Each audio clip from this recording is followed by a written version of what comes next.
తాజా అంశాన్ని చూస్తున్నాం. ఓబులాపురం మైనింగ్ కంపెనీ కేసులో కౌంటర్ దాఖలు చేయాలని బీఆర్ఎస్ నేత సబితా ఇంద్రారెడ్డి, మాజీ ఐఏఎస్ కృపానందంకు తెలంగాణ హైకోర్టు నోటీసులు జారీ చేసింది. దీనికి సంబంధించి మరింత సమాచారం మా ప్రతినిధి శ్రీకాంత్ అడిగి తెలుసుకుందాం. శ్రీకాంత్, చెప్పండి, బీఆర్ఎస్ నేత సబితా ఇంద్రారెడ్డి, మాజీ ఐఏఎస్ కృపానందంకు తెలంగాణ హైకోర్టు జారీ చేసిన నోటీసుల సారాంశం ఏంటి? ఈ ఏడాది మే 6వ తేదీన నాంపల్లిలోని CBI court Obulapuram mining company కేసులో ఉత్తర్వులు జారీ చేసింది. ఇందులో మాజీ మంత్రి సబితా ఇంద్రారెడ్డితో పాటు మాజీ ఐఏఎస్ కృపానందను నిర్దోషులుగా తేల్చింది, మిగతా నలుగురిని దోషులుగా తేల్చింది.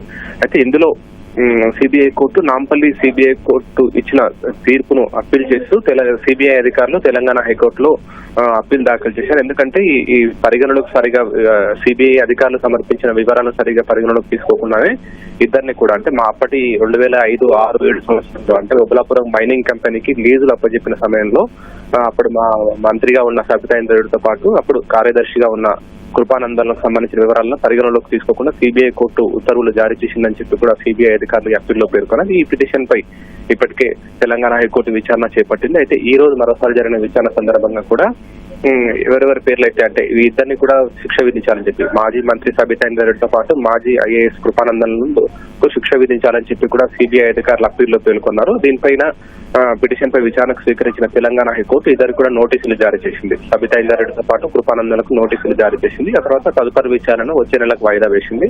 ఇందులో ప్రధానంగా సిబిఐ అధికారులు కొన్ని అంశాలను కూడా పేర్కొన్నారు. 2005వ సంవత్సరంలో తాత్కాలికంగా ఓబులాపురం మైనింగ్ కంపెనీకి లీజులు అప్పచెప్పినప్పుడు అప్పుడు కార్యదర్శి గనుల శాఖ కార్యదర్శిగా కృపానందం ఉన్నాడు. ఆ కృపానందం తీసుకునే నిర్ణయాన్ని అప్పటి గనుల శాఖ మంత్రిగా ఉన్న సబితా ఇంద్రారెడ్డి అమలు పరిచారని చెప్పి కూడా ఈ సందర్భంగా పిటిషన్ పేర్కొన్నారు. అంతేకాకుండా క్యాప్టివ్ మైనింగ్ పేరుతో లీజు అప్పచెప్పినప్పటికీ ఆ క్యాప్టివ్ అనే పదాన్ని తీసేసి వాళ్ళు భారీగా బహిరంగ మార్కెట్ లో విక్రయించి కోట్ల రూపాయలు సొమ్ము చేసుకోవడానికి కూడా ఈ సహకరించారని చెప్పి కూడా సందర్భంగా ఆ పిటిషన్ లో పేర్కొన్నారు. ఈ పిటిషన్ పైన ఇప్పటికే సిబిఐ అధికారులు అప్పీల్ దాఖలు చేశారు. కాబట్టి దీనికి సంబంధించిన సిబిఐ తరపు పబ్లిక్ ప్రాసిక్యూటర్ కపాటియా శ్రీనివాస్ కపాటియా కూడా గత విచారణ సందర్భంగా వాదనలు వినిపించారు.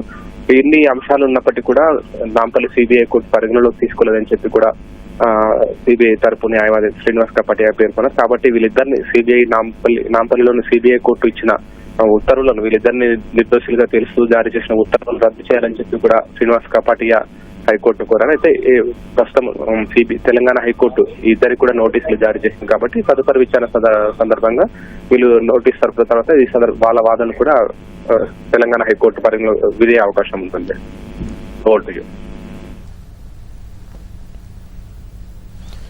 ధన్యవాదాలు శ్రీకాంత్.